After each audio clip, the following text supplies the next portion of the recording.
know what it is? There goes the mortgage. Empire in style. Brightly colored. You're kidding.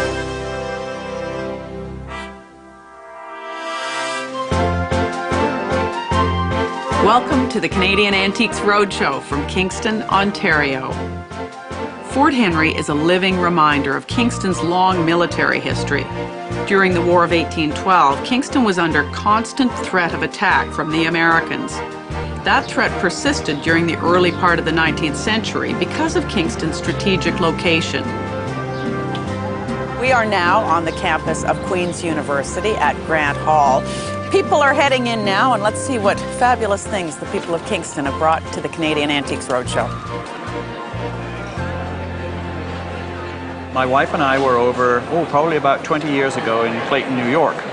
And we came across a scrimshaw collection that a gentleman was selling and looked through it, and this seemed to be the only piece of Canadiana that was in it. Nice. And it was really a case of repatriating it, or just, we really enjoyed it. Did you have any trouble getting it through customs? Briefly, we did. Because it was described as scrimshaw, they were concerned that it might have been whale. Right. And when they examined it, it was pretty obvious that this was not an endangered species. This was a barnyard animal. Right. And so we got it through without any difficulty. So it's actually cow horn, isn't it? Yes. And it's been steamed or been heated in some way and then flattened, so to make it more compatible. When I first saw it, I was fascinated by it, and I was fiddling around with it, and I saw that it was all black in there, so it suddenly occurred to me that probably what happened here was that the man who did the scything, and I've done a bit of scything myself, had both a whetstone and an oil stone in there. And gradually, it's made its way through the whole case here, and the oil, or whatever it is, there's a mixture of oil and probably steel filings or metal filings, iron filings in there. It says on the side here, made December the 11th. 1809 AD, and you can see how rather artlessly the lettering is. Now, if somebody were trying to fake this, they would in fact make a better fist of it than that, you know? Well, I would think so. It almost looks as if he did this part first, and he wasn't quite sure when he was going to finish it. Exactly. And he stuck in the other letters or the numbers afterwards. On the front it says Quebec, and there's this rather nice sort of stepped illustration, sort of creating maybe the illusion of a terrace. I would think a value of about, I think certainly $3,000 to $4,000 would be modest on this.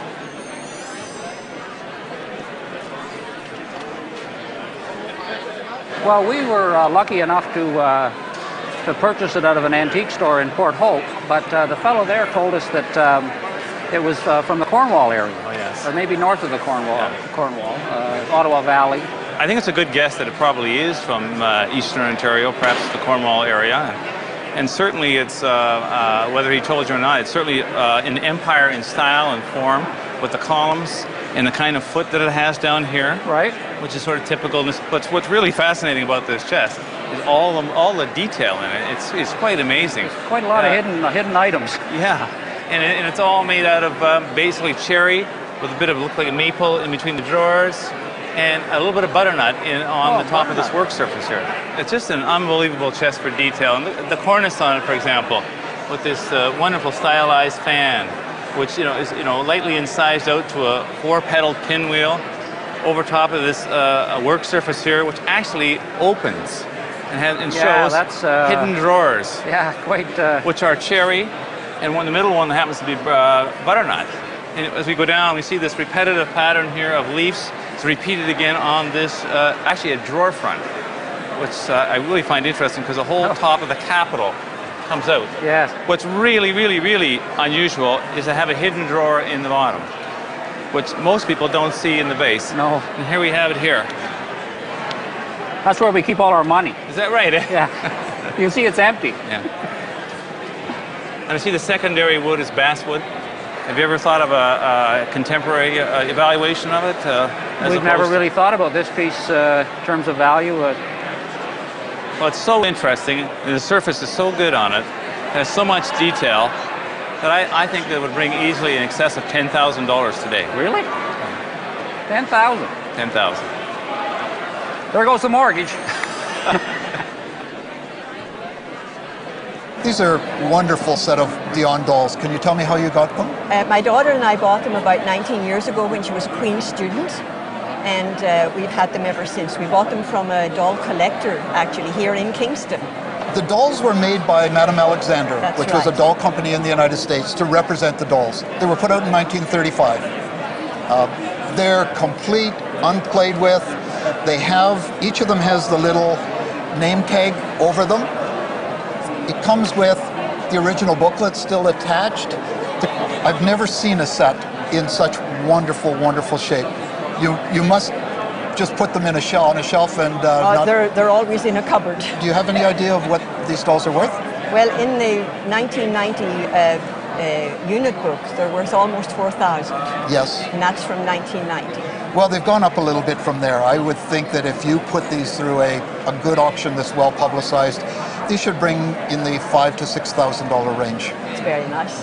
Should be looked after. They're wonderful. Thank you for bringing them in. Thank you. We were told that it's the vertebra of a shark, and it's probably close to 100 years old. And my mother had wanted to bring it in before she passed away, but she got too ill, so we're doing it for her. Aww. So you're thinking of her now? Yes, she's with us now. Yeah. Well, my father worked for a Canadian bank, and he was transferred to Newfoundland for a while in the late 30s, and then back again in the 40s. And he acquired these while he was there. In Newfoundland? Yeah. Between 1930 and 1940? Yeah. Yeah? And you know they're Grenfell rugs because yes. They are labeled rugs? That's right, yes. The history of the Grenfell mission was Dr. Grenfell went there and tried to set up cottage industries to keep people busy through the cold winter months and things like that, and they started a rug hooking industry. And the distinctive nature about the Grenfell rug is the fine hooking. They're extremely fine, beautifully done. They look like needlepoint. They're so exact. This one, the mallards in flight, you'll see different seasons sometimes of the mallards in flight, different colors. But this one, the polar bear on the ice floe, it's a bit faded. It's the colors, it's dirty a bit. It could be just very gently touched and washed with a light sponge. You could clean it up a bit like that. Then we have the map in Newfoundland, which is quite a common Grenfell rug. We have the label here, the Grenfell Labrador Industries. This one you'll see there's some interesting details. You've got the compass star, you've got the walrus on an ice floe, you've got a whale up here, the howling north wind. This one here is one of my favorites, in rough condition, but I love the image of it with the deer nibbling on the leaves. It's just a very soft and very folky, and just I haven't seen this one before. Do you have any idea of the value? No, I know they may be worth several hundreds. Several hundred? Yeah. They are worth several hundred. Quite a few several hundred, actually. Yeah. I'm going to show you something. Look at the back of this. Look at the colors. Look at the blues. Look at the color of the mallard, the wings, the head. I mean, it's just fantastic color. Now that I've shown you that, if this rug had those colors on the face, it's a $4,500 rug. Really? Really. In this condition, probably about $2,500. It's in perfect condition, but it's faded. So you're in that range on that rug. This one would be close to $2,000. The whole package comes to somewhere between $8,000 and $10,000. Didn't realize it that much. It's quite a surprise.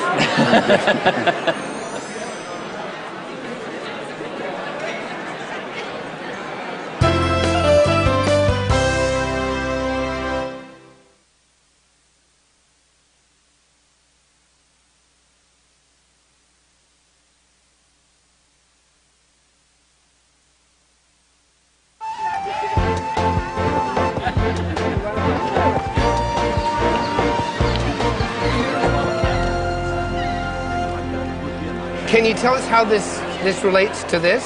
Yes, the picture of the lady here is the lady who owned the table in Cambridge, New York, in 1803, and it's a bit of a history of the family, the McKim family. This lady's father-in-law they were United Empire Loyalists. They came to Canada in 1785 up at Bath, west of Kingston, and the table's been in the family for 6 generations. So we're very happy with the table. Yes. And how is it passed down? Is it to the oldest or the one that yells the loudest? It was passed down to the oldest, as far as we know, and it will go to my oldest son as well. And we hope it stays in the family. And what do you know specifically about the table, other than it was brought here? Well, as I say, William and Nancy were married in 1803. Right. They came up here at that time, and in 1804, in the winter of 1804, Nancy traveled back to Cambridge, New York in a horse and cutter, and put the table in the back of the horse and cutter and brought it across the frozen St. Lawrence. And if you look here, if you go through books of American furniture, you'll see this particular shape of a leaf on a Pembroke table like this assigned to furniture made in New York. And that is really a definitive signature of this table. So it is a New York table. Definitely New York. And it's got, underneath, it's got a beautiful white pine secondary wood. You have the same thing here. Hand planed bottom of the drawer, square cut nails. Lovely construction with the blocking. And these very nice dovetails. Top quality table, wonderful. And of course the original hardware adds to it. It's rare to see original hardware on tables, or on anything, really. Yes. And the same wood, the boxwood and the flame birch is carried down the leg around the cuffing here. Yes. And it's a lovely table. When I first spied it, I thought, oh, I wonder if this is a wonderful piece of Montreal furniture, but there was that leaf. They said, no, this is New York. Great. Okay. But a table like this, you could expect to insure it for, or you should insure it for about $25,000, $35,000. Really? It's a wonderful table. And I'm so happy you brought it in. You don't see things like this. That's, is this made from whalebone, or? I think so, fossilized whalebone. Where'd you get it? At an auction, my husband got it. How much did he pay? I don't know. He's right over there. You'd like to ask him. Hey, honey, how much did you pay for this? $50? Oh, that's fair. Yeah. That seems pretty good. Maybe you'll come out ahead at the game. Thank you. Who do they belong to? They belong to my father, who is Dr. A.R.M. Lower, a Canadian historian. He won the Tyrrell Award for his book, Colony to Nation, which eventually became a college standard text. Really? Yes. Really? We have, of course, a set of miniatures here, which were the ones which he would have worn with evening dress or mess dress. In order, we have the Order of Canada, the 1914-18 War Medal, and the 1914-18 Victory Medal. We also have the Canadian Centennial Medal for 1967, and finally Queen Elizabeth's 1953 Coronation Medal. A very nice set. The full-size Order of Canada that we have here is a really magnificent example of the goldsmiths and enamel. And by the looks of it looks like it's one of the very early issues too. I think it's number 72. So it's one of the early issues actually which were made in London. Do you have them insured? No, they're in my son's hands. I think he's got them in the bank. I see. If I were insuring these, certainly with the full size medals, with the miniatures, with the ones that we see here right now, then I would certainly insure these for $30,000 to $35,000. Oh my goodness sakes. Yes. These are very valuable, not only from a numismatic point of view, but also as part of our country's heritage. Juan Sanchez is an interpreter at the Rideau Canal. I mean, this was really an engineering marvel.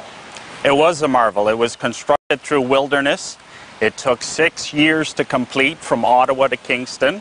And it was one of the few canals in the world that were built for military purposes. Which was to move troops around? It was. Most of the troops, supplies, and munitions came from Quebec City or Montreal. And during the War of 1812, we came perilously close to losing that war.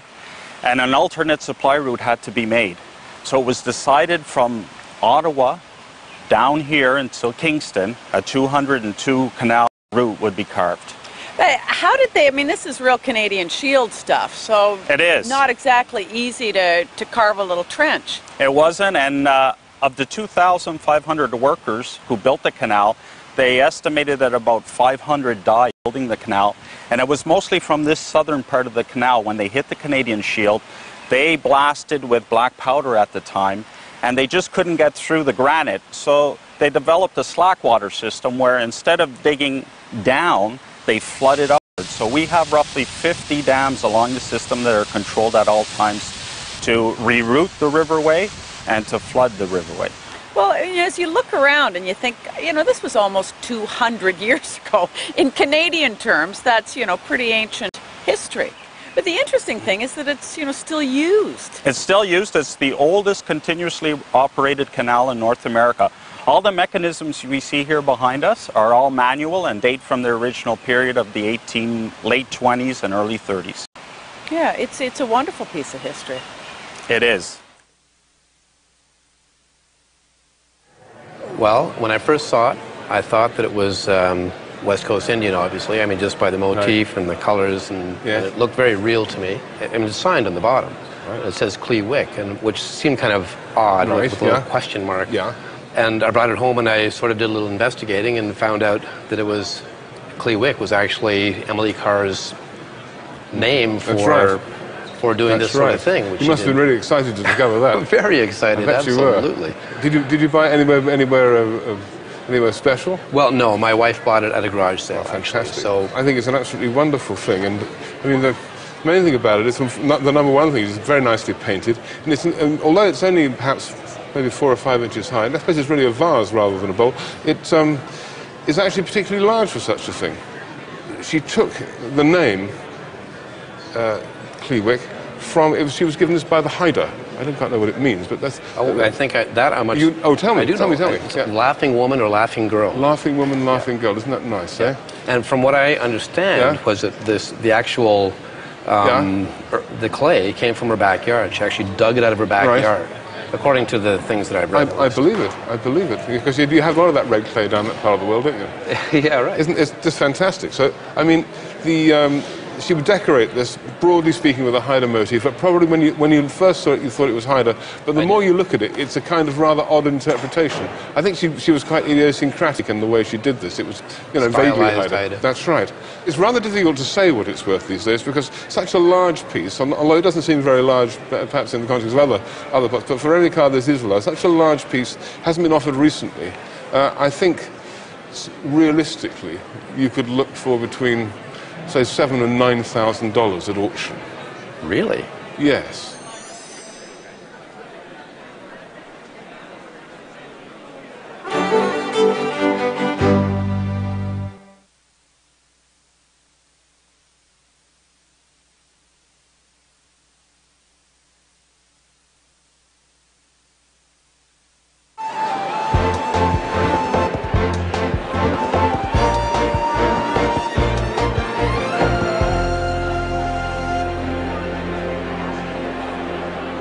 Well, this has really made my day. I've been sitting looking at wonderful pieces of furniture, but suddenly your boat floated into my life.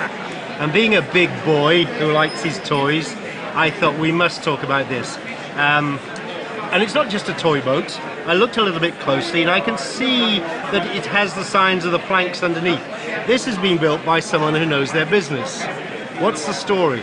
Well, it was my great-grandfather who was a boat builder. Right, and his name was? His name was William Thomas Gamble. Ah, William Thomas Gamble, right. And where was he from? From Deseronto, Ontario. Ah, it's all coming together. Yes. So he was a boat builder? Yes, he was. Right. This boat was probably used by your great-grandfather to show prospective clients the sort of fishing boat he could build for them.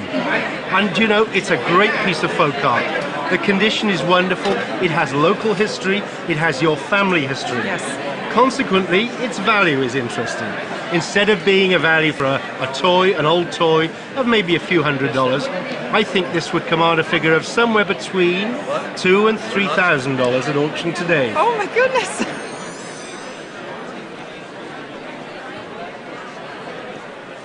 What you were kind enough to bring into us today were Notman photographs from the 19th century of the first 9 prime ministers of Canada. I've never seen a collection of photographs of Notmans like this before.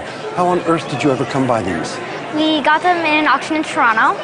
An auction? Okay. Yes. And approximately how long ago? About 3 years ago. About 3 years ago, and you bought them as a set, obviously. Yes. Right. Were you at the auction? Yes, I was. And did you participate in the bidding? Yes. Of the 9, do you have a favorite? I like Sir John A. Macdonald. Why?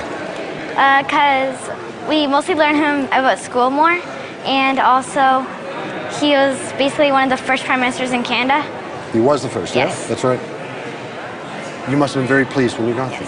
Because Notman was the preeminent photographer in 19th century Canada, photographed dignitaries, politicians, he would do landscapes, he would do composites of, you know, a great many people, curling clubs and so forth. He had a very thriving business.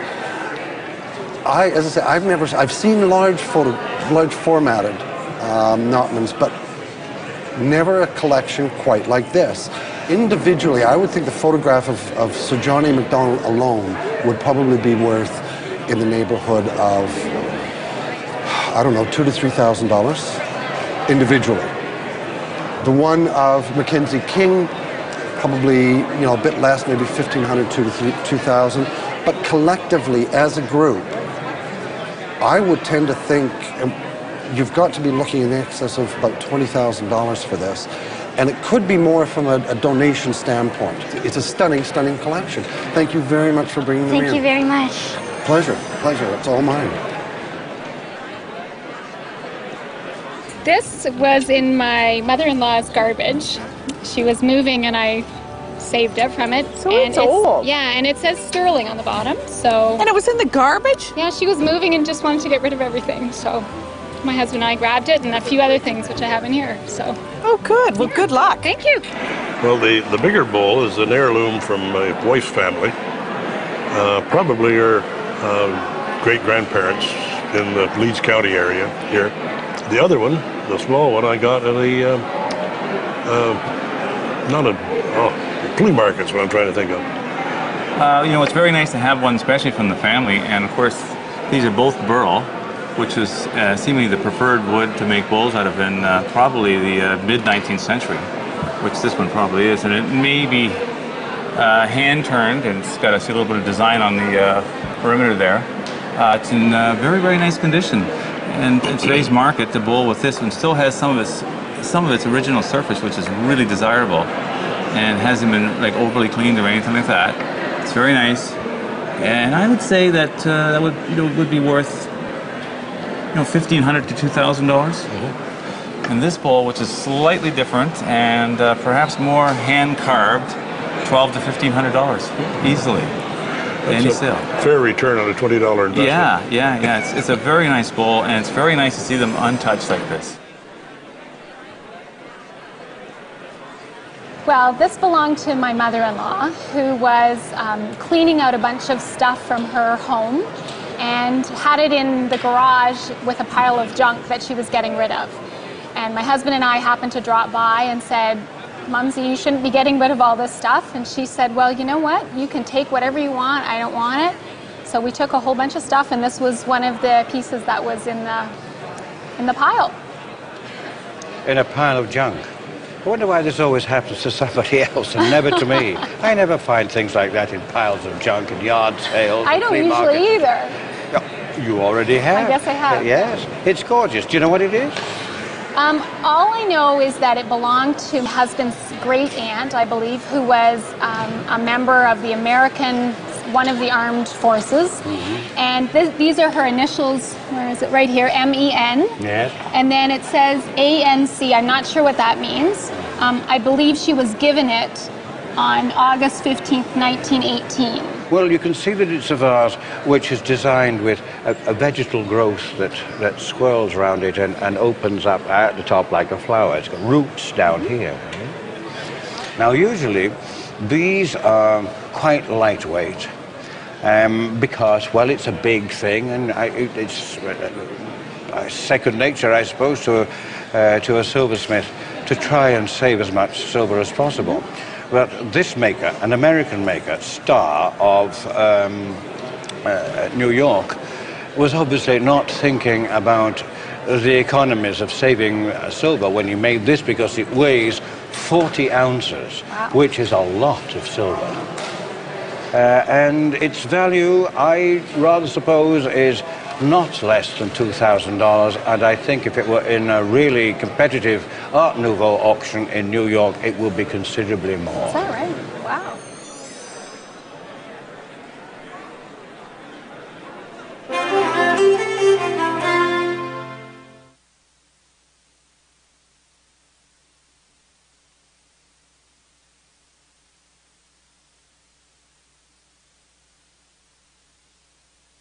It was dug out of my father's back garden. My brother and I were playing around and we dug it out. I was told today that it's French, late 19th century, possibly Boer War, but probably a British soldier brought it back from France as a souvenir. Interesting. And it's because it's got a weird shape. It doesn't look like a sword. How come it's got a... This... It's not really, it's a bayonet. And it's stuck on the end of a gun, and it can do an awful lot of damage, of course. So is it incredibly valuable and expensive? Yes, it's very worth a lot of money. It's worth about $30. Congratulations. Thank you. Okay, what do we have in this beautiful wooden box here? It's my great-great-grandfather's pocket watch, and there he is wearing his pocket watch. Isn't that He was nice? born in 1833, came to Toronto in 1859, and he was a blacksmith, worked on Yonge Street, and died in 1906. So this is a Verge Fusee. And what I'm actually going to do is I'm going to open it up and show you something here. Now, this is a sterling silver case, and it has hallmarks in here which show that it was actually made in 1812. Oh, okay. So it's older than we thought. I think that probably what it was actually your grandfather's father. Your great-grandfather's father? Great. So another great. That's right, yeah.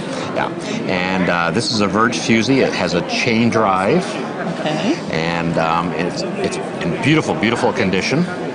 Not a flaw on the dial. And it even has, believe it or not, the original bullseye crystal, which is beveled around here and has an indentation there. And they probably don't get much better than this when you consider this watch is 200 years old, really in nice condition. An original chain with the original key, as we can see by the picture. And so do you have any idea of the value? No idea at all. It's a family heirloom. We've talked about it for years, but we've never had it appraised or evaluated. Well, obviously you want to keep it in the family, so for insurance purposes, I think you should have at least $1,500 on it. Okay. And keep it in the family and keep passing it on down. Great. Thanks Thank very you much. very much. This is an absolutely exquisite collection of photographs and artifacts you have here. How did you come by them? My great-grandfather, as a young man, age 20, was sent by the Renfrew Company out to Australia and New Zealand to be an accountant for the mill company that he ran. He came home back to London and Glasgow in 1875. And these are artifacts and pictures he collected while he was out on his travels. That 1875 date would make sense according to the photographer's credit here. You have two distinct different types of CDVs, or carte de visites. There's standard size of 3.5 by 2.5 inches on albumum paper, which was an early printing process. There's two types of photographs that you have here. One from Australia of native Maoris. Some of them fascinatingly set in the photographer's studio, some of them annotated with the photographer's imprint, usually on the bottom, sometimes on the back. Now, he also got these? Yes. When he was there? Yes, and apparently there's an annotation on one of the cards that these were the murders of the Burns family, which apparently in Australia was a famous Aboriginal murder. Right. In fact, if you look at these photographs, and through this collection that you have here, you'll see various annotations on the back and also prisoners in shackles. And here you have, for example, the necklace that you have here, and the club that's here in this photograph here. Right. These people here were criminals. Right. And this carte de visite here is the jail. And I can't speak for the artifacts themselves, but the albumum carte de visites that you have here by about 3 different photographers The Australian ones, some of them are not accredited, but easily at auction today for this collection of albumum carte de visite, you're looking at approximately $8,000 to $10,000. You're kidding. No, absolutely not. Oh, they were in a trunk in my uncle's basement. Last season we had a painting with the same subject matter by the teacher of this artist. Oh. And this artist, this particular artist, is a Belgian artist, Frans van Severdonk. And he was born as early as 1806. So literally he was born 200 years ago. He is, as I said, the pupil of Verboekhoven, the ultimate animal painter of the early 19th century. Also a Belgian artist, very famed artist. Severdonk doesn't stand much behind him, but he is somewhat referred to as the poor man's Verboekhoven. He has a very clever technique. He's using mahogany, which is a very smooth wood, because he paints almost like on porcelain. Very, very precise. If you look into details of these sheep, they are human beings, and there's nothing less to say than they are real human beings. They have humor, they have anxieties, and they have real character. He is also well known for giving a certificate of authenticity at the back of the painting. Now I'm going to turn this around and show that certificate. And it says here in French, just to abbreviate, that I, the undersigned, I certify that this painting is by myself. Now, if we turn this around, what is also very interesting about this painting, that it has the original 19th century pure 24-karat gold leaf frame. And I would suggest that this painting is worth between $8,000 to $10,000. My friend will be very happy to hear that, the odor. But it has to do with the Pilgrims' arrival in America. Independence. Yeah, 1776 date, Independence, America. And hallmark, so I don't know what. So you don't know if it's a really old, valuable plate commemorating American independence and Washington. No. I just have a note from my mother who died who said, "This is priceless." From my mother. Aw, isn't that nice? Well, if your mom says it's priceless, I'm glad you brought it. Yeah. That's great. Well, as usual with the Roadshow, I've spent the day telling people that if their plate is transfer printed, it's of little value, usually. However, you walked in with this plate later this afternoon, and as I was just about to go through the same spiel, I actually looked at the plate and thought, wow, this is an early 19th century piece. It's made by one of the best Staffordshire manufacturers of that period, the Woods family, who'd been making pottery from the 17th century onwards and continued to make it right through the 19th and in the 20th century. What we have here is indicated the America Independent in July 1776. And Washington, born 1732, died 1799. And with that, a view of the Pilgrim Fathers coming ashore at Plymouth.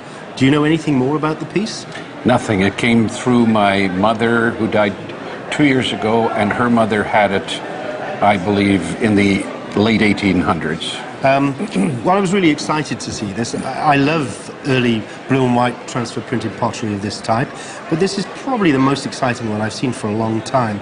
Normally a standard transfer printed plate of this sort is going to make at auction maybe $300, $400, $500 for a good one.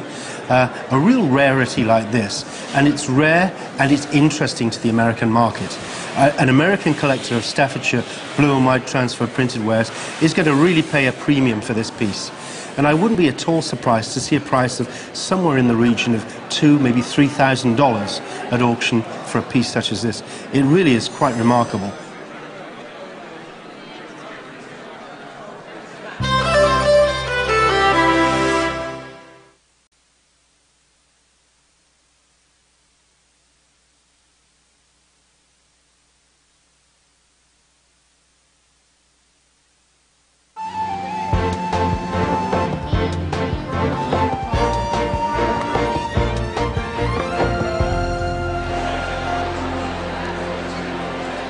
brought a gorgeous lamp for us today. What can you tell me about it? It's an old lamp who probably dates back to the turn of the century. We discovered a signature from the Pearpoint Corporation, and it was passed down in my wife's family from her grandmother to her mother, and now belongs to my wife. Well, what we have is indeed a Pearpoint lamp with a sign shade, as we see over here. It's quite a spectacular shade. The shade, actually, if you think back to 1925, that's the date we're sort of thinking on this. Think of a flapper dress, these brightly colored flapper dresses from the 1920s, mid-20s. It was the highest of style. We have a reverse painted shade. It's a blown shade with an acid-etched finish on the outside and totally hand-painted decoration on the inside. What we also proceed to is the wonderful bronze column here. The shade and the base, the bronze finished base, have always been together, which is the key to these things. They have to have traveled through life together to retain the best value. Right. Maybe we'll just pull the shade off for 1 second. We see that we have one socket replaced. I will tell you that this change in socket does affect things. If we can ever find the original socket like this side again. I still have it. Have you really? I okay, still do. well that's a great thing because that's about $1,000 little socket. Okay. Which is kind of hard to believe, but that's the way of the world. Right. I'm going to take the shade now and just show an inside view. We have this almost what you call garish paint on the inside, but when you tone it down with the lovely satin finish on the outside, we get a wonderful effect. Let's put it back on here, to be safe.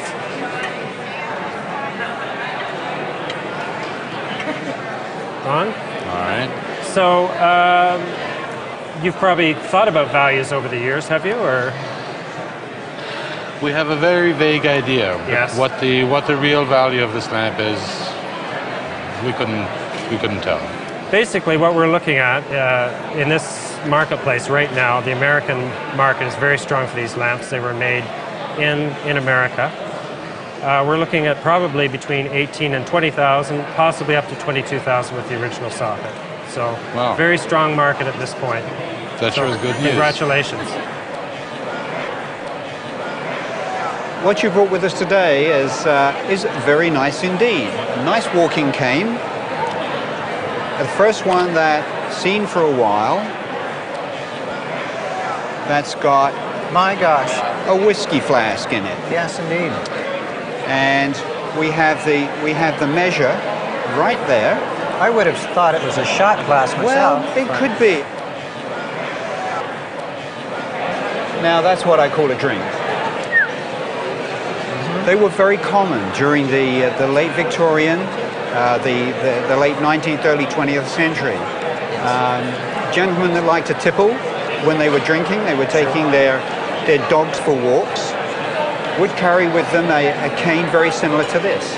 The cane is made from wood with a nice lacquered finish, a little bit worn and cracked. The metal fittings to screw the piece together, and of course the whiskey holder itself is a nice fine glass.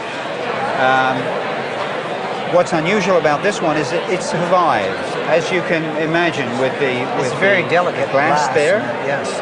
How did you come by this?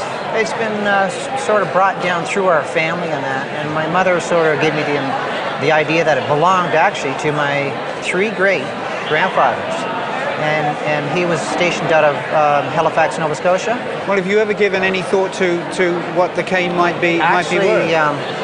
No, because I just enjoy this type of item that it was so unique to me and family.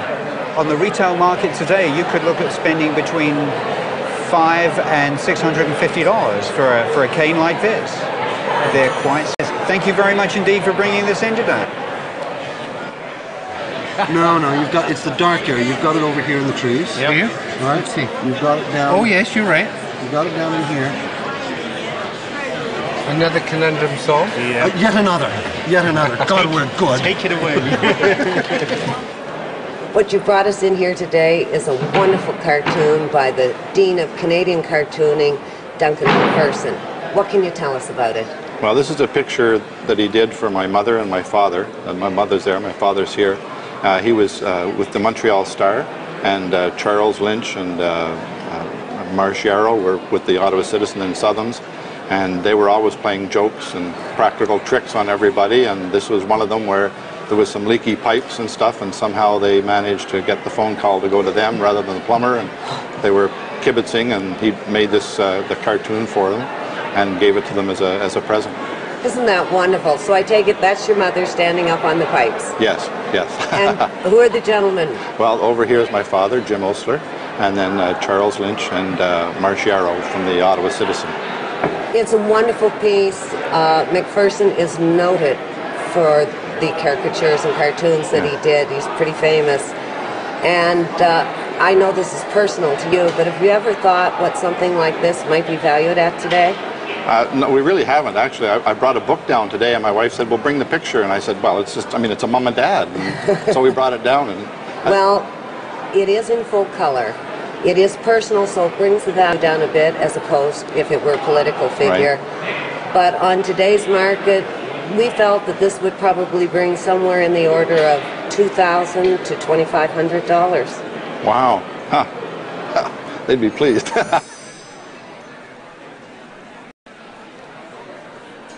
It's a great totem. Is it from the South Seas or That's something? right. It became Second World War. It was brought back. And From where? Cook Islands? Or? I don't know. That's what I need to find out. I just know it was a souvenir. So I know it's at least 60 years old. Do you dress him usually when he's at home? No, I sit him out and I get a lot of comments as people go up my stairs. I love the tables, but I hate the finish on both of them. As far as I know, nothing happened to this. Now this I know my mother-in-law had redone, and I think in the early 60s. And somebody convinced her that this satin finish was de rigueur at the time or something. I don't know. I know that she never liked it either. And they are both matched tables, aren't they? Yes, yes. Sometimes you would get one with bays in it, would be for cards, and then you'd have another one that'd be all wood, and that'd be for tea. And my husband says he remembers his grandfather playing poker and bridge on them when he was a little boy. Where were they from, the family? His grandparents lived in Sherbrooke, Quebec. That's great, because if you look inside, we've got nice Canadian clear pine here, you've got basswood here, you've got oak, which is a Canadian oak, and it's got this fine wash of pink or a red tone, and that's indicative of furniture made in the Montreal area. Oh, is it? And in about 1835. If you look at the front, you've got this black line inlay. Yes. Along here and along the bottom.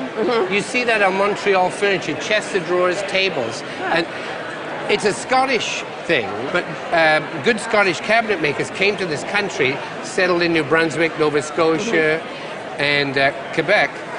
And so, of course, they brought their styles with them and modified them a little. It's a little weak on the bottom because the legs look a little flat. It's very nicely reeded and inlaid along there. This is nicely chipped out. The turnings are nice and strong, which is typical sort of Scottish look. What do you insure them for? I guess maybe we should think about that, shouldn't we? That's right. Have you, or is it just a general? Just a general. Well, you shouldn't do that. Okay. A pair of tables like this would be worth spending a couple of $1,000s having them washed down and beautifully French polished, and then I would insure them for $15,000 to $20,000 for the pair. They look a lot nicer in your hall too. Yes, yes. Well, thank you. In the beautiful and very intimate quarters here at Grant Hall, I think the crowds of people got to know each other and their objects very well. There was a lot of significant Canadiana. I think the weirdest thing I saw was a spiked dog collar from medieval times. Coolest thing I saw was a set of pristine condition dolls of the Dion quintuplets in the original box with the original price. And the happiest person I saw all day was this woman who'd bought a print at a yard sale for $1, and it was worth hundreds of dollars, and she got to go home and tell her husband he was completely wrong. Goodbye from the Canadian Antiques Roadshow in Kingston.